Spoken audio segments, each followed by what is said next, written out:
presentation is about the way we see data center cooling, okay, and the range of air handling units and solutions that we have for different data centers. So whether it's a corporate data center, hyperscale, or hosting or colocation.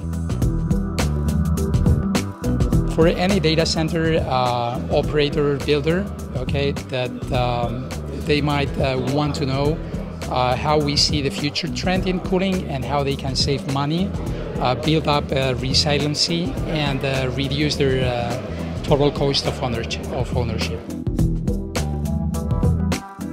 Well, I would say that we have definitely a very innovative approach to data center cooling, in the sense that we are able to bring huge savings in energy cost and very fresh new ideas.